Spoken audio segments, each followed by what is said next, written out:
manusia pertama ditempatkan Allah di situ. Ya, makanya di dalam Al-Quran itu namanya jannah. Jannah itu artinya taman yang tersembunyi. Ini loh, taman yang kata jan itu artinya tersembunyi, nggak kelihatan. Itu tamannya tuh nggak kelihatan.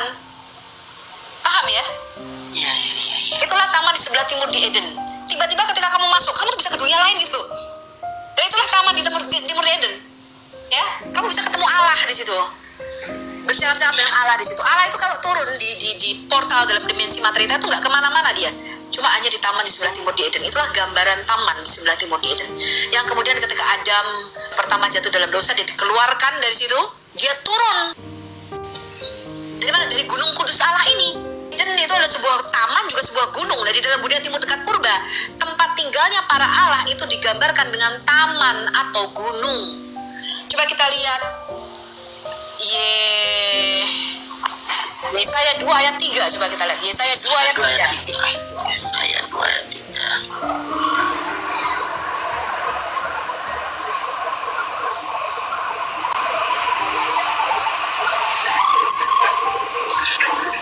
Dan banyak suku bangsa akan pergi serta berkata, mari kita naik ke gunung Tuhan, ke rumah Allah Yakub, supaya ia mengajar kita tentang jalan-jalannya, dan supaya kita berjalan menempuhnya, sebab dari Sion akan keluar pengajaran dan firman Tuhan dari Yerusalem.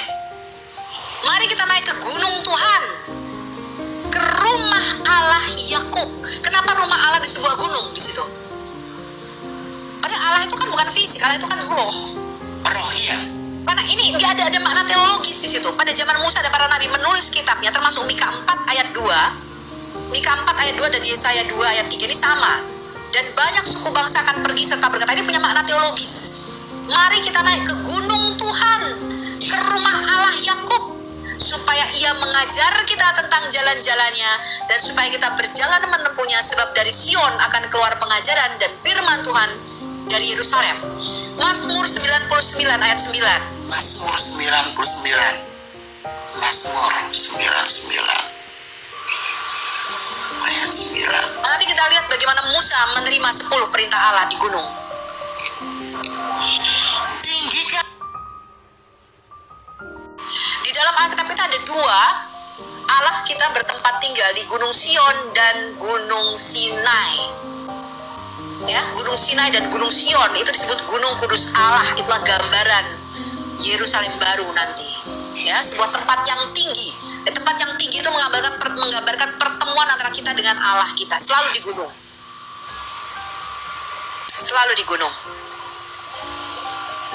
Iya. Luar biasa. Oke, Mas, Keluaran 24. Keluaran 24.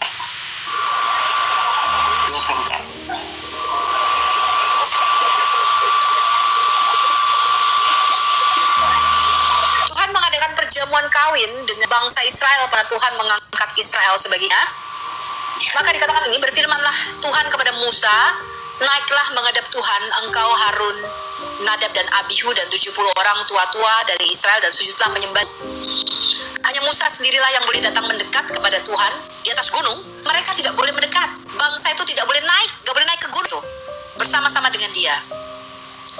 Lalu datanglah Musa memberitahukan kepada bangsa itu segala firman Tuhan dan segala peraturan itu. Maka seluruh bangsa itu menjawab dengan serentak, segala firman yang telah diucapkan Tuhan itu akan kami lakukan. Lalu Musa menuliskan segala firman Tuhan itu.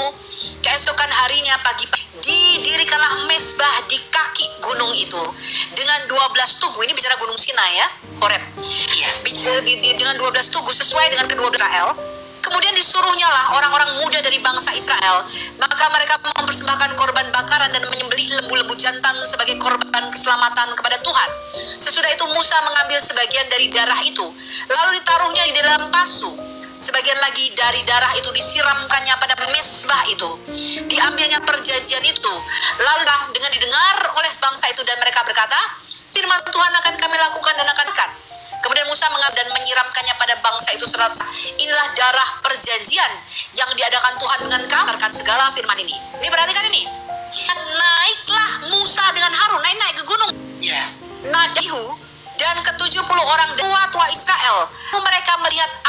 Israel. Kakinya berjejak pada sesuatu yang buatannya seperti lantai dari batu nilam dan yang terangnya seperti langit yang cerah. Tetapi kepada pemuka-pemuka orang Israel itu tidak diulurkannya tangannya. Mereka memandang Allah lalu makan dan minum. Lalu perhatikan ayat 12, ini ayat 12. Bagaimana ketetapan dan ketentuan, dikri, hukum dan peraturan itu selalu dikeluarkan Elohim dari sebuah gunung. Dan Tuhan berfirman kepada Musa, naiklah menghadap aku ke atas gunung dan tinggallah di sana. Maka aku akan memberikan kepadamu loh batu, yakni hukum dan perintah yang telah kutuliskan untuk diajarkan kepada mereka. Lalu bangunlah Musa dengan Yosua abdinya, maka naiklah Musa ke atas gunung Allah itu. Jadi ketentuan, peraturan, ketetapan itu dipercaya oleh orang-orang timur dekat purba pada waktu itu, dikeluarkannya dari sebuah gunung. Demikian juga di dalam Alkitab kita. Musa itu menerima 10 perintah Allah dari gunung. Dia 40 hari 40 malam gak turun itu dari gunung. Ketika dia turun, maka bangsa Israel itu membuat anak lembu dari emas, betul? Itu simbol daripada Dewi Hathor yang disembah oleh bangsa Israel ketika mereka ada di Mesir. Anak lembu emas, ya. Ini yang disebut hari raya Shavuot. Jadi hari raya Shavuot atau Pentakosta adalah hari raya turunnya 10 perintah Allah. Paham ya? Yes. Jadi setelah Paskah, kemudian mereka merayakan hari raya roti tak beragi. Kemudian 3 hari mereka merayakan hari raya buah bungaran. Jadi ketika kita memperingati kebangkitan Yesus, itu bukan Paskah. Ya, Paskah itu kematian anak domba itu disembelih. Kebangkitan Yesus itu kita tidak memperingati Paskah. Kebangkitan Yesus itu kita memperingati namanya hari raya buah sulung atau buah bungaran. Makanya dikatakan Yesus adalah yang sulung yang pertama kali bangkit daripada kematian. Hari raya buah bungaran itu dirayakan 3 hari setelah Paskah. Ya, kemudian selama 21 hari kita merayakan hari raya roti tak beragi. Setelah itu kita merayakan Shavuot 50 hari setelah Paskah. Itu kita merayakan namanya ini, turun perintah Allah. Ini namanya hari raya Shavuot. Tiap tanggal 6 sampai tanggal 8 bulan Sivan. Ya, itu namanya turunnya 10 perintah Allah. Nah, di dalam perjanjian baru 10 perintah Allah ini turun pada hari raya Shavuot atau Pentakosta, tetapi tidak lagi ditulis di loh batu, melainkan di loh hati manusia. Di dalam Kisah Rasul pasal yang ke-2. Ya. Itu hari raya Pentakosta, teman-teman. Pentakosta itu artinya ketika kita menerima Roh Kudus. Artinya 10 perintah Allah itu dituliskan di dalam loh hati kita. Kita menerima 10 perintah Allah itu di dalam roh kita. Itu maksudnya hari raya Shavuot atau Pentakosta, ya. Ini dahsyat nih, lihat ini. Maka Musa mendaki gunung dan awan itu menutupinya. Kemuliaan Tuhan diam di atas gunung Sinai. Wow, dan awan itu menutupinya lamanya. Dan hari ke-7 dipanggilnyalah Musa dari tengah-tengah awan itu. Tampaklah kemuliaan Tuhan sebagai api yang menghanguskan di puncak gunung itu pada pemandangan orang Israel. Wow, maka masuklah Musa ke tengah-tengah awan itu dengan mendaki gunung itu. Lalu tinggallah dia di atas gunung itu 40 hari 40 malam lamanya. Jadi ketika mereka mau bertemu apapun itu, mereka tuh pakai gunung. Itu teologi bangsa Kanaan dan semua timur dekat purba pada waktu itu, termasuk Mesir. Kalau Anda masuk ke piramid itu makin masuk jalannya, makin kita ke tengah piramid makin masuk, itu jalannya makin mendaki, makin naik jalannya. Karena itu bicara gunung. Dan di kanan kiri piramid itu biasanya dihiasi dengan lukisan-lukisan pohon-pohonan, kan itu melambangkan taman. Ya, jadi bertemu dengan Allah itu adalah sebuah taman dan sebuah gunung. Nah, begitu juga ketika di Kejadian pasal 11, mereka membuat menara Babel, betul? Menara Babel itu adalah zigurat agung, bentuknya tangga, itu naik ke atas seperti gunung. Paham ya? Iya. Gitu maksudnya, teman-teman. Ya. Makanya saya berkata bahwa menafsirkan ayat Alkitab itu harus sesuai konteks budaya pada zaman Musa dan para nabi dan juga pada zaman Yesus. Nah, kalau kita menafsirkannya sendiri ya jadi kacau tadi. Gitu. Ketika Yesus berkata, "Akulah jalan dan kebenaran dan hidup," kita nggak tahu bahwa Yesus sedang bicara mengenai bait suci.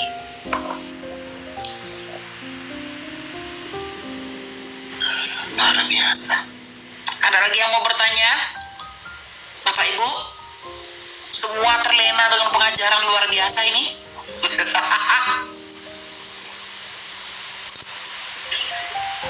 Memang memahami ini agak berat. Anda harus membaca background konteks budaya Timur Dekat Purba plus sejarah dan arkeologi. Itu sangat membantu dalam Anda menarik penafsiran daripada kitab Taurat Musa. Kalau Anda nggak pakai itu, agak repot, teman-teman. Ya, agak repot. Anda menafsirkan dengan kacamata Mau tanya. Salam Pak Andre. Jadi kalau bangsa Israel menginginkan untuk membangun bait Allah yang ketiga, jadi yang ada nanti di sana bait Allah yang bagaimana itu? Musa itu kan, para nabi itu kan memberikan penafsiran pembangunan bait Allah ini, betul? Mereka berpikir, jadi gini, bangsa Israel itu sama seperti kita sekarang, berpikir bahwa kerajaan Allah itu fisik, berpikir bahwa kerajaan Allah itu ya nanti Mesias itu akan bertata di bait suci. Makanya mereka mengenal namanya antikris, Mesias palsu, betul? Ada ya. Mereka berpikir bahwa Mesias itu akan datang memulihkan bait suci. Padahal bait suci itu nanti kan dinajiskan, betul? Alkitab apa mengatakan nanti antikris itu akan duduk di bait suci itu, betul? Tapi sebenarnya bait Allah yang sejati itu Yesus. Bait Allah itu ya Yesus itu, Pak. Bait Allah yang sejati tadi loh. Kita buka Wahyu 21 ayat 22. Kita buka sekali lagi. Wahyu 21 ayat 22. Wahyu 21 ayat 22. 21. Jadi mereka itu gini loh, Pak. Ketika mereka membaca perkataan nubuatan, mereka tuh berpikir fisik gitu loh. Mesias itu akan membangun bait suci yang ketiga, betul. Tapi bentuknya bukan bangunan. Siapa bait suci itu? Tadi sudah dikatakan seluruh kepenuhan kalam diam dalam diri jasmani Yesus Kristus. Siapa bait suci itu? Kita lihat Wahyu 21 ayat 22. Dan aku tidak melihat bait suci di dalamnya, sebab Allah Tuhan yang Maha Kuasa adalah bait sucinya. Demikian juga anak domba itu Yesus. Allah sendiri, Yesus sendiri itulah bait sucinya. Iya. Tapi orang Yahudi kan selalu salah, kayak kita nih loh. Makanya saya tuh paling nggak suka bicara kitab Wahyu dalam bentuk eskatologis yang menafsirkan. Saya nggak suka. Saya lebih suka membacanya dalam bentuk mengelingkannya dengan kitab Taurat kita. Tapi kalau saya suruh bicara eskatologis itu saya nggak mau saya. Bu, nanti apakah nanti milenium kerajaan 1000 tahun begini enggak, jangan mengkhayal begitu. Kenapa? Karena kita bisa salah nafsir. Itulah sebabnya di dalam Alkitab kita dikatakan Mesias itu akan memulihkan bait suci, akan memulihkan kerajaan bagi Israel. Mereka berpikir itu fisik, Pak. Mereka berpikir, makanya ketika Yesus itu kenapa sih tidak diterima sebagai Mesias bagi orang Yahudi? Karena di dalam pandangan mereka yang namanya Mesias itu harus berkuasa secara politik. Kayak Benyamin Netanyahu sekarang ini loh, jadi raja Israel. Ya, gitu ya? Betul. Gitu. Makanya ketika mereka membaca kitab suci, oh Mesias ini akan membangun bait suci, akan memulihkan bait suci. Betul, Mesias akan memulihkan bait suci. Tapi mereka pikir itu bangunan, Pak. Makanya sampai sekarang orang Yahudi itu masih menjetut-jetutkan kepala ke tembok ratapan itu. Iya, betul. Karena mereka menginginkan mereka bisa lagi mengadakan persembahan korban bakaran, korban keselamatan seperti pada waktu zaman perjanjian lama. Mereka nggak ngerti bahwa korban-korban itu sudah digenapi di dalam pribadi Mesias kita, Yesus Kristus. Iya. They think about something physical, tapi itu semua gambaran. Itu semua gambaran. Kenyataannya adalah yang rohani itu ya Yesus itulah anak domba kita. Dialah bait suci Allah itu. Makanya tadi Yohanes pasal yang kedua, Yesus berkata kepada orang Yahudi, robohkan bait Allah ini dan dalam 3 hari aku akan membangunnya kembali, kan begitu? Iya. Orang Yahudi pikir tuh bait suci itu ya bangunan itu loh. Makanya mereka berusaha berkali-kali untuk membangun bait suci yang ada di Yerusalem.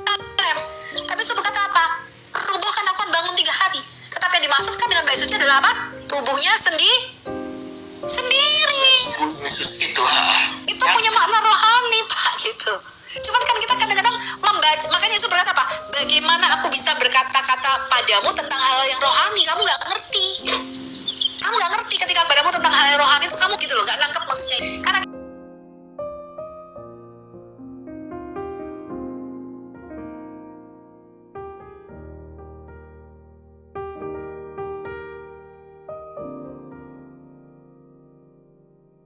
ada Allah itu dengan dosa itu kan nggak bisa bercampur, Pak. Sedangkan dunia yang kita tempati tinggal sekarang ini kan sudah ada dosa, betul? Ya. Sudah ada kutuk, sudah dikutuk sama Tuhan, ada kematian. Langit yang pertama nih dan bumi yang pertama ini udah ada dosa, udah ada kutuk, ada kemiskinan, kematian. Allah nggak bisa Pak bertahta penuh meraja di tengah-tengah kita, karena Allah dan dosa ini nggak bisa bercampur Pak. Nah, bagaimana caranya Allah berkemah di tengah-tengah manusia? Allah itu pengen deket dengan kita, pengen ada di dalam kita. Tapi karena kita ini manusia yang punya dosa, nggak bisa Pak. Caranya bagaimana? Harus menjadi manusia baru, ciptaan baru yang dilahirkan kembali menurut gambar Kaliknya, menurut gambar pencipta kita, supaya Allah itu bisa berada di dalam diri kita. Karena itu Allah berkata, persembahkanlah bukan hanya hidupmu, tubuhmu menjadi bait suci. Tubuhmu ini adalah bait Allah. Bait Allah. Amin. Haleluya. Allah itu di kita Pak. Ada banyak orang berpikir tubuh ini nggak penting lah, nggak apa-apa lah, aku makan aja deh, makan sembarangan gitu kan, biar aku kolesterol, obesitas, kegemukan, darah tinggi ya lagi. Kalau ditanya ya bilang darah Yesus lebih tinggi kan gitu kan. Itu mencobain namanya. Tubuh kita itu sangat penting. Tetapi karena Allah itu sudah menghukum dosa di dalam tubuh, maka tubuh kita ini nggak bisa diperbaharui di dunia yang sekarang ini. Ya, tubuh kita ini akan mati, akan menjadi tua, akan mati. Tapi Tuhan menjanjikan kita akan punya kemah, tempat kediaman yang kekal. Ya, tadi yang tidak dibuat oleh tangan manusia, melainkan Allah menjanjikan kita akan punya kemuliaan bait suci yang baru. Kita akan punya kemuliaan tubuh yang baru, sama seperti Yesus. Iya.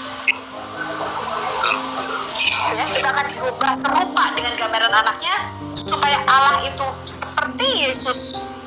Ya, Allah berdiam di dalam diri jasmani Yesus Kristus, maka Allah juga akan berdiam di dalam diri jasmani kita secara nyata, secara penuh nanti ketika kita memiliki tubuh yang baru. Sekarang ini pun sebenarnya Allah ada di tengah-tengah kita. Allah ada di dalam Anda dan saya. Anda percaya dong Roh Kudus ada di dalam kita ya? Amin. Nah, maksudnya kalau kita lihat sih bisa terjadi seperti Petrus ketika tadi bayangannya menyerupai orang. Berarti kan karena Roh Allah itu berdiam di dalam diri. Yes. Begitu juga dengan Paulus kan gitu. Jadi sebenarnya ada banyak bukti-bukti sih yang memungkinkan bahwa manusia itu menjadi bait Allah di dunia ini di zaman sebelum angkatan kan gitu. Yeah. Nah, artinya kenapa tidak banyak gitu? Enggak begitu Pak. Karena tidak banyak di antara kita benar-benar menjadikan Yesus sebagai Tuhan dan Raja dalam seluruh aspek hidup kita. Ada yang kita punya Yesus tapi dompet kita belum menjadi miliknya Yesus, betul? Itu anak muda kaya raya itu ya. Ya. Jadi Tuhan Yesus belum menjadi raja di dalam rekening bank kita. Ada yang hatinya untuk Yesus, lahir baru, tubuhnya belum diserahkan sepenuhnya untuk Yesus, belum menjadi bait sucinya. Nah, makanya dampak impact kita belum begitu hebat seperti para rasul. Coba kita lihat Kisah Rasul 5 ayat 15. Kisah Rasul 5 ayat 15. Kisah Rasul 5 ayat 15. Kisah 5 ayat 15.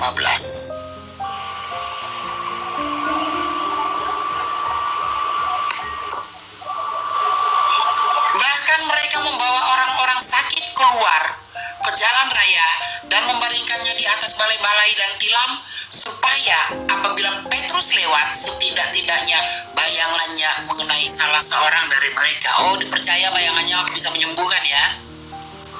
Ya bukan bayangannya, maksudnya urapan yang ada di dalam diri Petrus itulah, Roh Kudus yang bekerja di dalam diri Petrus itulah yang menyembuhkan orang itu, ya, karena pengurapannya tuh besar sekali. Maka Petrus lewat aja orang sakit sembuh gitu loh. Iya. Ada kuasa lah. Ada kuasa, ya. Itu perintah Yesus di Matius 10 ayat 8. Sembuhkanlah orang sakit, bangkitkanlah orang mati. Nah, berapa banyak orang sakit yang udah kita sembuhkan? Kita nggak punya kuasa itu, Pak.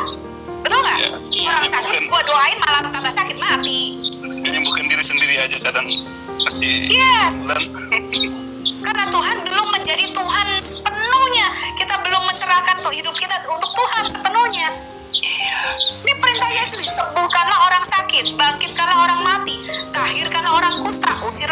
setan. Malah kita yang takut sama setan. Kamu telah memperolehnya dengan cuma-cuma, karena itu berikan lapor dengan cuma. Bagaimana supaya roh Allah ini bekerja di tengah-tengah kita, Pak? Harganya harus kita bayar. And it costs everything. Sanggup nggak kita meninggalkan keluarga kita, segala sesuatunya, harta kita, kekayaan kita, sepenuhnya untuk kita serahkan sama Tuhan?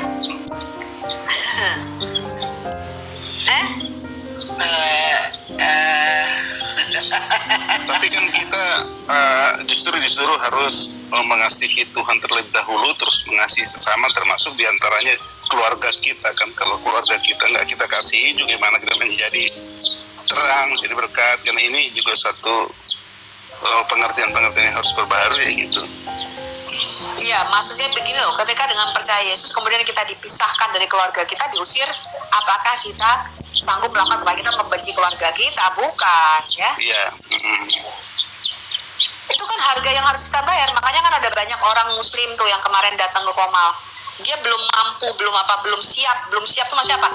Ya karena ada harga yang harus dibayar, Pak, ketika ikut Yesus. Gitu loh, Pak. Harganya itu enggak kecil, Pak. Iya betul. Dia dimusuhi keluarganya sendiri. Tapi ini lihat nih, kuasa yang Tuhan janjikan kepada eklesia, gerejanya begitu besar. Sembuhkan orang sakit, bangkitkan orang mati. Ini perintah Yesus nih. Tahirkan orang kusta, usir setan-setan. Nah, orang Kristen bukannya ngusir setan, kita takut sama setan. Itu kata Edis, katanya itu yang menjadikan hawa nafsunya sebagai Tuhan. Ya, saya pun sendiri, Pak, kadang-kadang masih menjadikan hawa nafsu saya sebagai Tuhan saya. Dan saya menyadari itu, sekalipun di dalam mulut saya bilang Tuhan saya Yesus, tapi ternyata di dalam hidup sehari-hari kita tidak menjadikan Yesus sebagai Tuhan, betul? Kita ngikuti hawa nafsu kita, betul? Keakuan mata, keinginan daging. Belum bisa, Pak. Saya sendiri pun begitu. Berkali-kali Tuhan bilang, serahkanlah tubuhmu, karena tubuh ini penuh nafsu, Pak. Nafsu pengen makan. Wah, nafsu makan. Nafsu pengen banyak duit. Nafsu pengen banyak duit. Nafsu pengen Kuasa kedagingan. Nafsu seksual, betul nggak? Ya betul. Iya. Apalagi laki-laki itu dominan. Bayangin, untuk hidup seperti Ayub, ya, aku menetapkan mataku untuk tidak melihat. Ya, nah sekarang kita banyak sekali film-film porno, dikit-dikit, benar? Untuk hidup suci dan kudus, menyerahkan tubuh kita bagi Tuhan, itu enggak gampang, Pak. Itu pergumulan hebat. Berat. Iya. Berat, saudara-saudara. Aku memilih untuk menetapkan mataku untuk kudus bagi Tuhan, pikiranku kudus bagi Tuhan. Nah, pikiran kita kadang-kadang kan jahat, bener nggak? Kurang ajar nih orang ini, ya kan, gitu kan, kadang-kadang. Iya, dendam ya. Nah, kan gitu, Pak. Hati kita sadari gitu. kekuatan, iya. Tanpa kita sadari kadang begitu. Jadi kalau saya pikir itu memang kesadaran spirit, kesadaran kita itu harus selalu diperbaharui. Jadi kita harus menyadari bahwa ada roh Allah di dalam hidup kita. Ketika kita menyadari roh Allah ada dalam hidup kita, mungkin kita berpikir ulang untuk berbuat hal-hal yang tidak berkenan itu dari kedagingan tadi gitu. Jadi memang kesadaran itu penting juga dibangun gitu. Kadang-kadang kalau namanya orang nggak sadar kan, ya dikira dia berbuat apa-apa juga dia nggak tahu, dengan namanya nggak sadar gitu. Jadi kesadaran ya, ini berbeda dengan prinsip Islam, ya. Kalau Islam, tidaklah kamu mencuri jikalau mencuri dalam keadaan beriman, ya, itu kan beda, Pak, ya. Cuma nggak masuk, itu mah nggak masuk, itu kan jauh banget itu mah.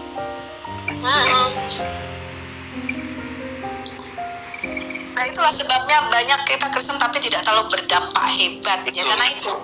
Karena itu kan harga yang harus kita bayar, nggak seperti Yesus. Yesus tuh bayangin, makananku ialah melakukan kehendak Bapa. Saya aja kadang-kadang masih melakukan kehendak saya sendiri. Betul sih. Yesus enggak, dia menyerahkan kehendaknya di bawah kehendak Allah. Ya sebagai dia manusia, ya. Sebagai kemanusiaan dia ya. Kita nggak bisa begitu, belum sampai ke arah sana, masih jauh, masih harus bergumul kita ini. Saya tidak mengatakan tidak mungkin, ya, mungkin kalau kita benar-benar stres juga, ya. Ya ada contoh-contohnya kok, Paulus, Petrus kan ada, jadi berarti kan mungkin gitu. Yes. Ya, makanya ketika Catherine Kuhlman ya, salah satu hamba Tuhan yang saya kagumi, bagaimana pengurapan tuh hebat ketika dia terjadi KKR tuh, orang lumpuh berjalan, orang buta melihat, bagaimana Tuhan bisa pakai hidupnya. Harga yang harus dibayar, Pak. Iya betul. Ya, memang Ya, dia menyerahkan hidupnya, tubuhnya untuk kemuliaan Tuhan. Itu luar biasa. Itu salah satu yang diambil yang harga yang harus kita bayar.